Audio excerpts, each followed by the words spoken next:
हिमाचल प्रदेश की वर्तमान सरकार पिछले 2.5 वर्षों से लगातार प्रदेश के फैसलों के साथ धोखाधड़ी और झूठ बोलने का ही काम कर रही है। प्रदेश के 18 प्रमुख संगठनों का जो हमारा संयुक्त संघर्ष समिति बनी है, इस समिति ने अभी 30 मार्च को विशाल प्रदर्शन शिमला में किया। उसके बाद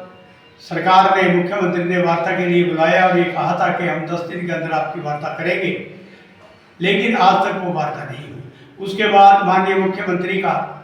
जो उनके निजी सचिव है, उनका मेरे को 22 अप्रैल को फ़ोन आया कि 2 से 5 मई के बीच में सरकार वार्ता करेगी, लेकिन वो भी वार्ता नहीं हुई। उसके बाद जो अतिरिक्त सचिव है, उनको फ़ोन किया निजी सचिव ने कि हम 10-12 तक आपको जो है डेट दे देंगे, लेकिन बड़े दुर्भाग्य की बात है वो डेट आज तक नहीं दी गई। इसको लेकर के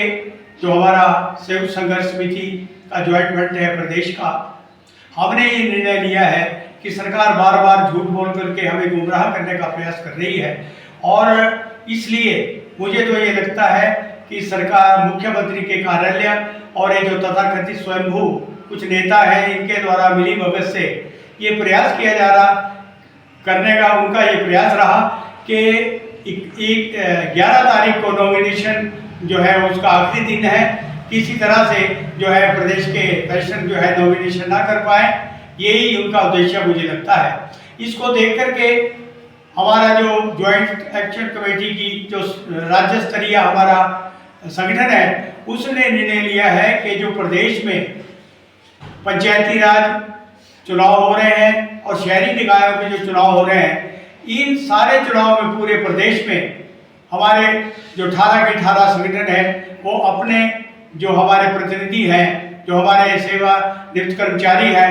वो चुनाव लड़ेंगे और पूरे प्रदेश में सरकार का जो कांग्रेस के प्रत्याशी होंगे उनका विरोध किया जाएगा। अभी तक जो मुझे जानकारी हासिल हुई है, उसमें हमारे प्रदेश के विभिन्न जो हमारे संघर्ष समिति में शामिल है, उनके संगठनों के 300 से अधिक जो हमारे प्रतिनिधि हैं, वो चुनाव मैदान में उतर गए हैं और उन्होंने अपने नामांकन भर दिए हैं। इसके बाद जहां हमारे प्रत्याशी चुनाव नहीं लड़ रहे हैं, वहां सरकार के विरुद्ध, चाहे वो किसी भी पार्टी का हो, शिक्षित, योग्य और ईमानदार प्रत्याशी जो होगा,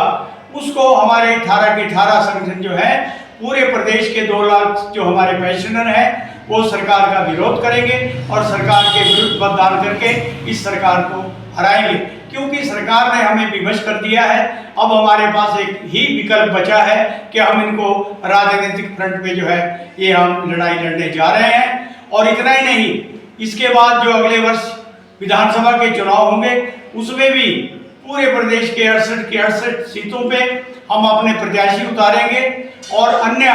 जो हमारे साथी हैं अन्य स्थानों पे हम सरकार के जो प्रत्याशी होंगे, इनका डट करके विरोध किया जाएगा। और इस सरकार को